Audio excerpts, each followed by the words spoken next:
Je m'appelle. Great. Okay, faster. Je m'appelle. Je m'appelle. Mais poupou.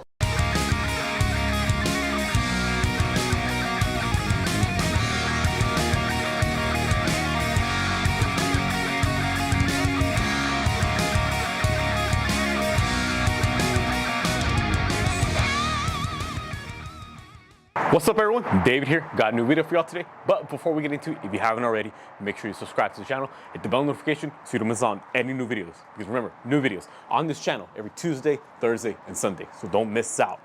So on this cold, rainy, and windy morning, I'm gonna be showing y'all how to do an RDLs. Again, RDL stands for Romanian Deadlifts. I feel like it's a pretty common exercise, but I see too many people doing it incorrectly, mainly in terms of their back positioning. I feel like people don't really know what muscle group it's supposed to be used for, depending on how they do it. So we're gonna cover all of that here today. Essentially, the technique for an RDL, whether you're using a barbell or a dumbbell, is relatively the same, but for the sake of this video, I'm gonna be teaching how to do it with a barbell. If you are gonna be doing RDLs with a bar, I highly recommend you do it with the bar already racked up on a squat rack. This way, you don't have to spend as much energy getting the bar from the floor up. Again, the main emphasis of the RDL, we're targeting hamstrings and glutes. The last thing you want to do is waste energy just getting the bar into position in the first place. By having the bar already up on a rack, it eliminates it. So this way, instead of having to deadlift it all the way from the floor up, now all you got to do is just deadlift it a couple inches up and then walk it forward. So that's exactly what we're doing here. So I got the bar already laid out. Make sure that when you grip the barbell, you're not gripping it too close to where your hands are right in front of your thighs. Have it just outside of your thighs, right here. You don't want to go too far out. Obviously, that's going to make it a lot uncomfortable. Just right outside your legs. So if you want to use overhand grip, over-under grip, whatever it is, just find whatever grip is comfortable for you. Just make sure your hands are even on both sides. I mean, that should be common sense. From right here, stand up with the deadlift. Keep that back straight, please. Boom. And then obviously you're gonna have to walk it out of the rack. Me, I have to walk it forward because my back is to the rack. But if you're facing the rack, all you gotta do is walk backwards. Now from right here, it's real important to understand what's gonna be the proper stance with your feet. Now, some people, when they do it, they either go with an excessively close stance or they go really wide. But in my opinion, whatever stance you use for your regular conventional deadlift, that's the same stance that you should be using for your regular RDLs. Obviously, the wider that your feet are, the wider out your hands have to go because you want your hands to be outside of your legs. Eventually, if you go too narrow, then it might be a little bit more awkward to get the balance right when it comes to doing RDL. So that's why I say just play it safe. Whatever you do for regular deadlift, conventional deadlifts, not sumo deadlifts, whatever your stance is for conventional deadlifts, that's what you should be making here on an RDL. Now, as far as your foot placement in terms of where the toes should be pointed, a lot of people think that only squats have your toes pointed out and any type of deadlift should be toes pointed forward. Now, even with RDLs, you want your toes just slightly pointing outwards. The reason why is because just like how you do a squat, the knees should never cave in. And I believe that if your toes are pointed forward with an RDL, then your knees have a higher likelihood of your knees actually caving in. And we don't want that obviously, because you know, if your knees cave in, it could lead to more injuries and you know, no one wants to deal with injury. I don't know who here has been injured in the past, but I don't recommend it to anyone. It's not an enjoyable experience. So obviously it doesn't have to be excessively out, just, you know, very little. So that way it gives a chance for your knees to be pushed out at least just a little. Ultimately, we're trying to avoid is just those knees caving in. Do not do that under any circumstance. Once you find your stance, now it's gonna be time to actually do the movement of the RDL. And when it comes to this type of motion, it's all about the hips. It all needs to start at the hips. So from right here, think about it like there's a wall behind you. Just think about there's something in general behind you, and you wanna try to touch it with your hips. So even if I'm right here in front of this rack, I'm gonna be thinking about like I'm trying to touch my hips to it. So how I do that? By pushing it back like that, okay? The best analogy I like to give is think of it like you're trying to get your groceries from your car to inside of your home. You grab all the groceries, your hands are full, but you still need to shut the car door. What do? If you're anyone like me, I'm pretty sure everyone does this. Your hands are full, so what do? How do you close the car door? Boom, you push your hips back. And that's exactly the same motion that I need you to mimic here when it comes to an RDL. Keep those shoulder blades pinched back at all times.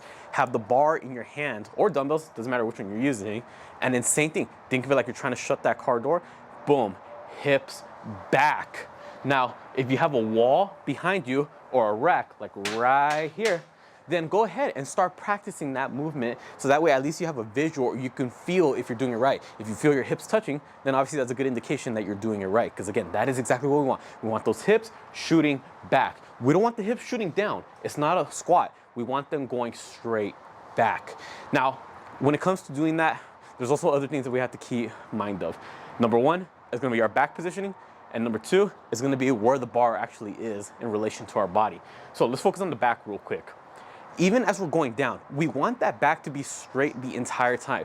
So what I like to do is squeeze my shoulder blades back before I start the movement, and on the way down, as I'm pushing those hips back, I'm still squeezing those shoulders back as much as I can. Think of it like there's a pencil behind your shoulder blades and you're trying to squeeze that pencil between it. Do not let go of that pencil. Keep it squeezed the entire time, even as you go down. The moment you let go, boom, you might start rounding, and that's what we're trying to avoid. Shoulders back, good posture, squeeze, keep it that way the entire time. Now, also pay attention to the bar. Where is it in relation to my body? I see this too often. Anytime I'm training a client and I'm teaching them an RDL, a lot of them have this issue. If I'm teaching a group exercise class, I see a lot of people doing this mistake. As they go down, yes, they're pushing their hips back. Yes, they're keeping their back straight. But where exactly is the bar? They're going like this. Okay, now compare that to this. Again, compare this to this. Both movements have my hips shooting back like I'm trying to touch the wall.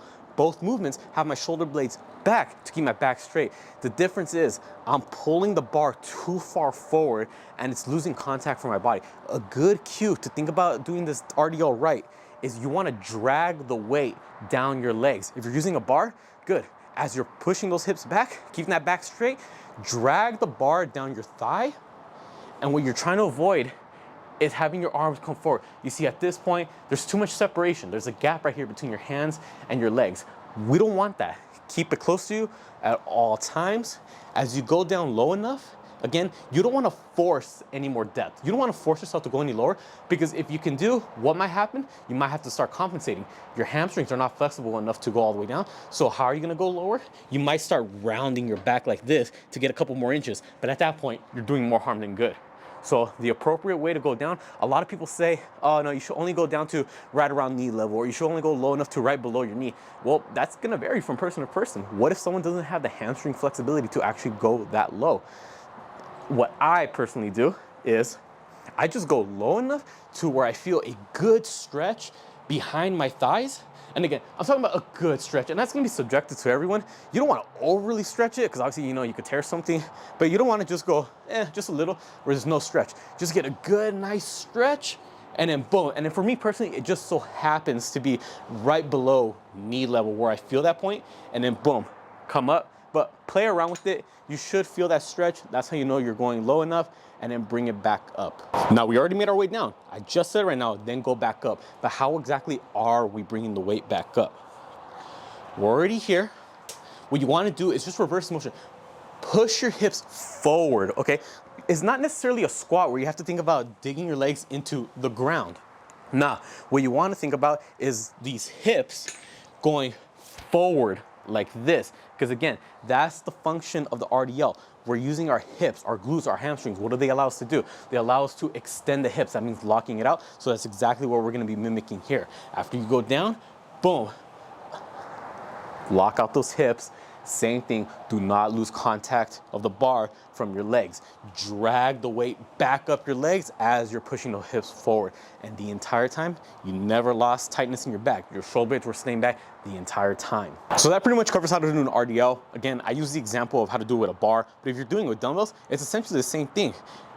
Find your stance, toes pointed slightly out, shoulder blades back, weights right here. This time the dumbbells will have to be just slightly, not in front of your thighs, not completely out to the side, but for me personally, when I do it with dumbbells, I have it right in between. Again, not in the front, not on the side, just right here in between. And then same thing, push those hips back while keeping those shoulder blades back as you go down. Drag the weight down your thighs. Once you feel that stretch, push your hips back up, and then boom, RDL. Now, what exactly are we doing with the knees? A lot of people say, should there be a slight bend in your knee? Should you keep your knee straight? It depends. When it comes to an RDL, some people do it in hopes that it's working their hamstrings. Other people hope that they're doing it because it works their glutes. But how do we actually make it a little bit more glute emphasis versus a little bit more hamstring bias? Here's what's gonna happen. The more that you bend your knee on the way down, the more glute it is going to involve, the less hamstring is going to involve. Is it still going to be working both? Yes, it's just a matter of which one's getting worked more. Now, the straighter our knee is as we go down, the more hamstring will get involved. So again, if I'm just right here and I'm doing an RDL, the way most people do it, which is with a knee slightly bent, they go right here, then at that point, it's going to be mostly glute and a little bit of hamstring. Now, instead, if I'm doing it with my knees more straight, or for me personally, the way I do it is I try to keep them as straight as possible because I want this primarily to be all hamstring. If I keep them real straight, now it's gonna be a lot more hamstring that is gonna be worked out, and you're also gonna be feeling the stretch in that hamstring a lot more. So again, RDLs, good for the glutes, good for the hamstrings. The straighter the knee, the more hamstring that is involved. The more bent the knee is, less hamstring. So depending on what your goals is and what muscle group you're really trying to target, that's what's going to differentiate how you do your form when it comes to this movement.